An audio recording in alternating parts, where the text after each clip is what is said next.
На почетокот од новата година, општина Кочани ги продолжува активностите од програмата за изградба и асфалтирање на улиците во градот и во населените места, а за што се почнати подготвителните активности за асфалтирање на 8 улици.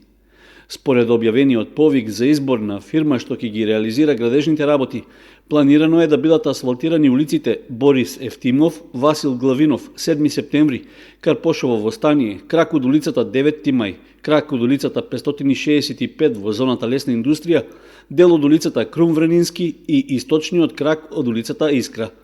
Вкупната должина на сообраќајниците што ќе добијат асфалт е околу 1700 метри, а просечната широчина е 4 метри. Според проценката на стручните служби во општинската администрација, изградбата и асфалтирањето на планираните 8 улици ќе чини околу 12 милиони денари, средства што се обезбедени од сопствениот буџет.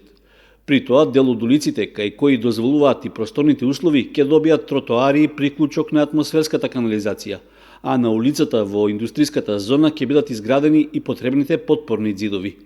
Во моментот тече периодот на тендерската постапка, на која може да се пријавуваат заинтересирани градежни фирми, а крајниот рок до кога тоа можат да го сторат е до 3, односно 6 февруари, во зависност од улиците на кои се однесува јавниот повик. По склучувањето на договорот со изведувачот, асфалтирањето на улиците 7 септември, Искра, Карпошово Востание и делот од Крум Вренински треба да се реализира во рок од 3 месеци, односно до почетокот на јуни. За останатите 4 улици пак рокот на изградба и асфалтирање е 6 месеци.